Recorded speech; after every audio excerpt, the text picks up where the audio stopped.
दोस्तों, यहाँ पर एक हम बाइंडिंग का सवाल लगाएंगे। यहाँ पर एक डीसी दिया गया सवाल है। इसमें कम्यूटेटर पिच ज्ञात करना है। एक इसमें दिया है डीसी जनरेटर में डुप्लेक्स वेव बाइंडिंग की गई है। यदि पोलों की संख्या 4 है तथा कॉइल की संख्या 20 है तो कम्यूटेटर पिच ज्ञात करें। सबसे पहले हम लोग देखेंगे इसमें क्या क्या दिया है। पोलों की संख्या दिया है कितना, 4। कॉइल की संख्या कितना दिया है, 20। और सबसे महत्वपूर्ण ध्यान देंगे बाइंडिंग किस प्रकार की गई, वेव और डुप्लेक्स। डुप्लेक्स के लिए हम लोग क्या लिखते हैं, 2। सिप्लेक्स के लिए क्या लिखेंगे, 1। इसी प्रकार देखते हैं वेव बाइंडिंग के लिए कम्यूटेटर पिच निकालने का सूत्र होता है YC बराबर C plus minus M P/2। इसी सूत्र का प्रयोग कर हम सब कम्यूटेटर पिच निकाल सकते हैं। आइए हम वैल्यू को पुट करते हैं और कम्यूटेटर पिच निकालते हैं। यहाँ पर C का मान 20 दिया है, 20 को लिखेंगे, 20 दिया है। यहाँ पर जब कोई बाइंडिंग का नाम प्रोग्रेसिव और रेट्रोग्रेसिव मान ना दिया हो तो हम प्लस मान लेकर चलते हैं। प्लस मान रखेंगे और 2 रखेंगे, क्योंकि यहाँ डुप्लेक्स M बराबर डुप्लेक्स की संख्या 2 दिया है तो 2 रखेंगे। ट्रिप्लेक्स दिया होता तो 3 रखते हैं, सिप्लेक्स दिया होता तो 1 रखते हैं। इसलिए पोलो की संख्या कितनी दी है, 4, तो यहाँ 4 पुट करेंगे और यहाँ पर 2 से हम भाग करते हैं सूत्र के अनुसार। तो सबसे पहले क्या करेंगे हम, 20 2 22। चाहे हम 2 ऊपर ले जाएं या 2 से 4 काट देते हैं तो इधर आ जाएगा 2। कम्यूटेटर पिच का मान कितना आएगा, 11। एक बात ध्यान रखेंगे दोस्तों, कम्यूटेटर पिच का मान हमेशा ऑड आएगा। अगर इवन आता है, इवन आ गया, मान लीजिए इधर 12 आ गया तो हम +1 जोड़ देंगे, या तो रेट्रोग्रेसिव रहेगा तो -1 कर देंगे। बस यही ध्यान में हम लोगों को रखना है। कम्यूटेटर पिच हमेशा ऑड संख्या में आएगा, इवन में कभी नहीं आएगा। इस बात को हम ध्यान रखेंगे दोस्तों। आइए दोस्तों हम लोग दूसरे सवाल को लगाने का प्रयास करते हैं। इसमें सवाल में दिया गया है किसी बाइंडिंग में यदि पोलो की संख्या 4 है तथा स्लॉट की संख्या 20 दिया गया है तथा कॉइल पिच 30 दिया गया है तो पिच फैक्टर का मान ज्ञात करें। दोस्तों इस सवाल को आपको अगर वैल्यू का सूत्र पता होगा तो आप सब लगा सकते हैं। आइए लगाने का प्रयास करते हैं इस प्रकार के सवाल को। इसमें दिया गया है, सबसे पहले हम लोग पोल पिच निकालेंगे। पोल पिच का मान निकालने के लिए पोल पिच का सूत्र लगाते हैं, तभी हम लोगों को तभी हम लोग का पोल पिच जब निकल जाएगा तभी हम लोग पिच फैक्टर का मान निकाल सकते हैं। इसमें दिया गया है, सबसे पहले पोल पिच निकालते हैं। पोलों की संख्या 4 दिया गया है, स्लॉट की संख्या 20 दिया गया है, और हम लोग सबसे पहले पोल पिच निकालेंगे। पोल पिच का सूत्र होता है पोल पिच बराबर स्लॉट बटा पोलों की संख्या। पोलों की संख्या दिया गया है, हम लोग स्लॉट 20 दिया गया है तो 20 रखेंगे मान इसका। पोलों की संख्या 4 दिया गया है तो आएगा 5। पोल पिच का मान कितना आया, 5।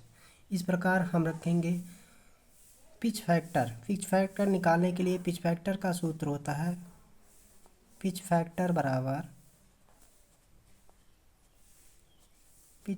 बराबर कॉइल पिच बटे पोल पिच। पोल पिच इस पे हम वैल्यू को पुट करते हैं। कॉइल पिच का मान 30 दिया गया है और हम लोग पोल पिच का मान 5 निकाले हुए हैं। यहाँ हम वैल्यू को पुट करते हैं।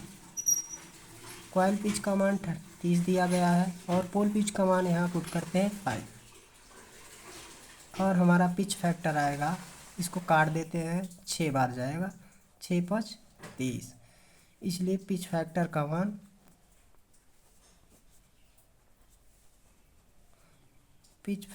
मान 6 आएगा। यही राइट आंसर है।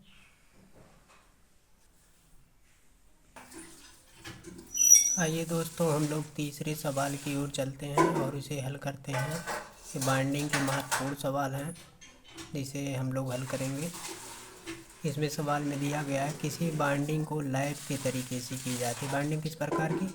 लैप की जाती है। यदि बाइंडिंग पिच का मान 20 तथा फ्रंट पिच का मान 11 है तो बैक पिच का मान पूछ रहा है। बाइंडिंग पिच का मान कितना दिया गया दोस्तों? 20 दिया गया है। फ्रंट पिच का मान 11 दिया गया है। हम लोगों को बैक पिच का मान निकालना है। तो लैप के लिए होता है बाइंडिंग पिच बराबर back pitch minus front pitch. हम लोग को बैक पिच निकालना है तो फ्रंट पिच को उधर ले जाएंगे। तो बैक पिच बराबर होगा binding pitch plus front pitch. Binding pitch का मान 20 दिया है और फ्रंट पिच का मान 11 दिया गया है, इसलिए बैक पिच का मान 31 आएगा। यही राइट आंसर है इसका।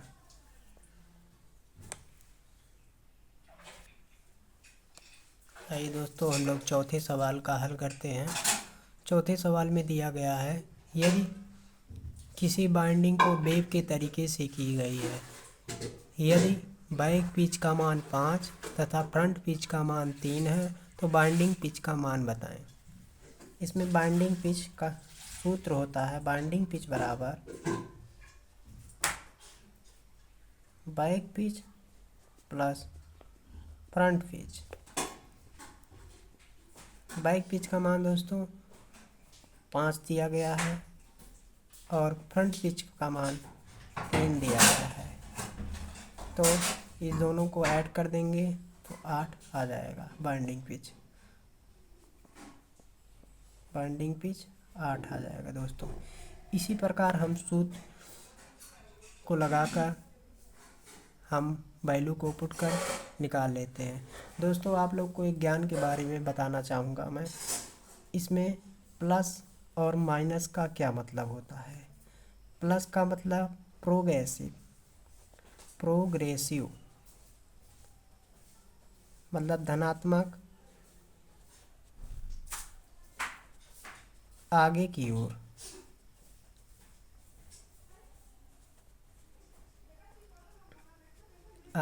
माइनस मतलब होता है रेट्रोग्रेसिव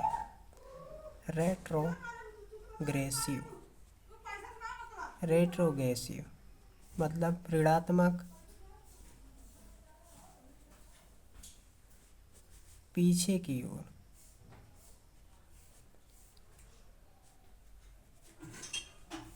आप इस बारे में बहुत ज़्यादा ध्यान देंगे, बाइंडिंग प्रोग्रेसिव की गई है या रेट्रोग्रेसिव। इस प्रकार हम 4 सवाल आज हल किए हैं। आगे भी इसी प्रकार सवाल डेली हल किया जाएगा। इसलिए हमारे चैनल को सब्सक्राइब कीजिए, लाइक कीजिए और शेयर कीजिए ज़्यादा से ज़्यादा।